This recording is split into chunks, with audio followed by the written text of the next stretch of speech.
Hello and welcome to the Tavern Chat Podcast. I'm your host, Eric Tenkar, your bartender in the OSR, the main proprietor at the Tenkar's Tavern blog. There is a reason why I mostly do short episodes, because I forget to turn the phone off, the phone rings. This is my third time attempting this episode. So we shall see what we shall see. Now, last night was a Wednesday night, and that means that we had Tavern Chat.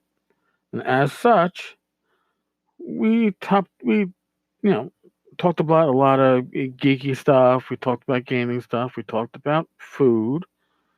Bad, bad conversation about food. I mean, good food, but bad. And something that came up though was starting spells for magic users.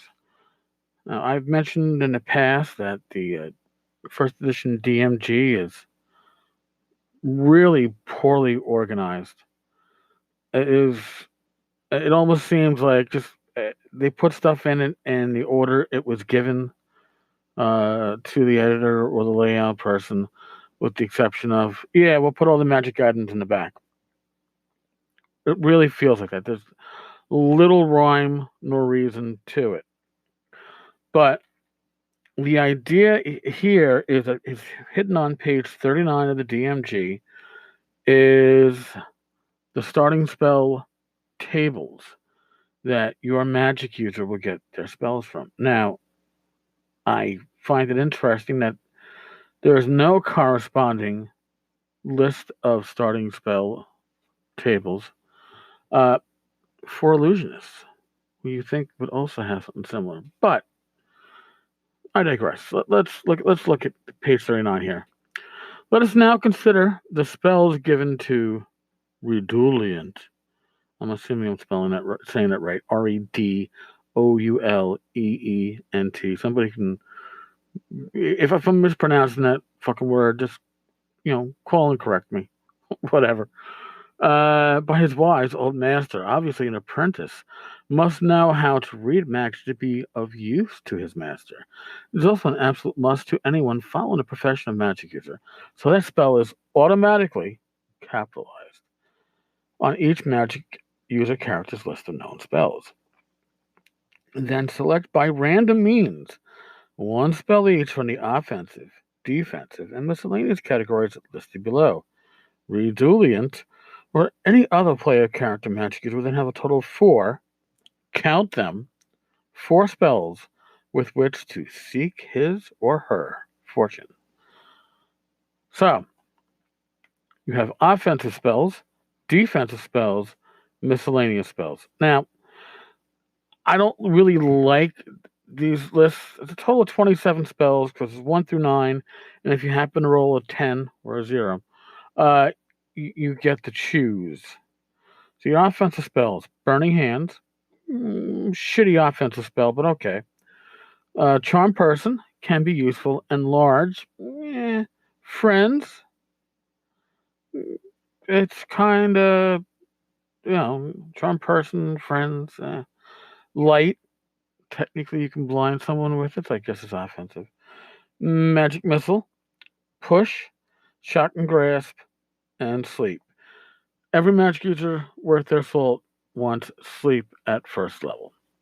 So, you have a 1 in 5 chance of getting Sleep, because you can roll a 9, or you can get a 10 and choose. Now, defensive spells. Affect normal fires. The normal fires, they're really not. I know. Take some creative use for that one. Dancing Lights. Featherfall. Hold Portal. Certainly. Jump. Jump seems to be less offensive and more utility or miscellaneous, but you'll see why it's here. Protection from evil. Yes. Shield. Yes. Spider Climb. Yes, I know you can use Spider Climb to climb out of the combat, but I think it's more used to reach areas that are unreachable. Ventriloquism. Is that really a defensive spell? Again, I think it's more like miscellaneous. Miscellaneous spells: comprehend languages, detect magic, I would argue that detect magic should be pretty much like read magic and should be on every magic user's spell list, but hey.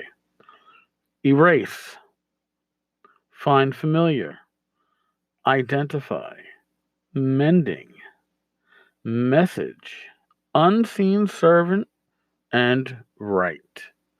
So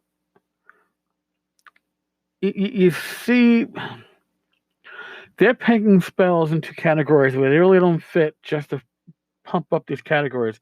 I'd rather have a much smaller list of offensive spells, uh, Burning Hands, Charm Person, Magic Missile, Shock and Grasp, and Sleep, and then just go from there, as opposed to putting things that like large, you know, I push. These really aren't. They are very limited use spells, and generally how they're going to come into play. Uh, Now, for defensive spells, again, Dancing Lights, defensive spell, don't see it. Featherfall, technically, I guess, yeah, if you're falling into a pit, it's saving your ass. But ventriloquism? It again, just like the DMG is haphazardly put together, looks like this list was put together just to put the list together. Now, I like this. Choice should be left to the players. I guess that means when there is uh, a choice, uh, the DM is not supposed to take it and fuck you with push spell, as opposed to the whatchamacallit, sleep. But note that both Nice Tools, Magic Aura, and Tensor's floating disc must be located by the character. They can never be known at the start. If your campaign is particularly difficult, you may wish to allow choice automatically. Doesn't hurt. Now remember too, AD&D, you had a chance to know a spell, and if you failed that chance, you couldn't know your spell. Although generally how we played it is if one of your starting spells, you didn't have to make that roll. Therefore, you definitely wanted something like Sleep and Featherfall, Find Familiar if you were looking to get extra hit points at low levels. You wanted these spells in your spell book, and you didn't want to fail your fucking roll to know them. You can furthermore allow an extra defensive or miscellaneous spells that the character begins with 5 spells. Notice you can't start with an extra offensive spell.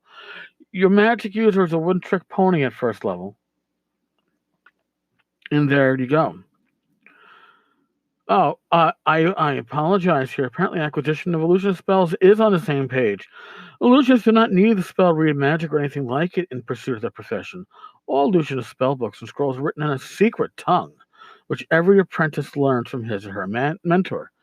This arcane and difficult language uh, is common to all phantasmal magics, except for I guess the phantasmal magics that are known by magic users because they get some of the same spells. And it is necessary for illusionistic conjuring. When illusionist gains read magic at the 14th level, along with several other first level magic user spells, this merely allows him or her to utilize magic user scrolls that contain spells different from those on the illusionist list. It doesn't actually give you access to first level, additional spells like Fireball. You can memorize read magic to read the spell. When a first level illusionist receives his first level spellbook from his master, it contains only 3 spells, read magic being unnecessary. The DM should require the player character to roll a d12 on a table of first level illusionist spells, rolling 3 times and ignoring any rolls that result in duplication. If a DM feels his or her campaign is unusually difficult, he or she may allow the player to choose 1 or even 2 of these initial spells.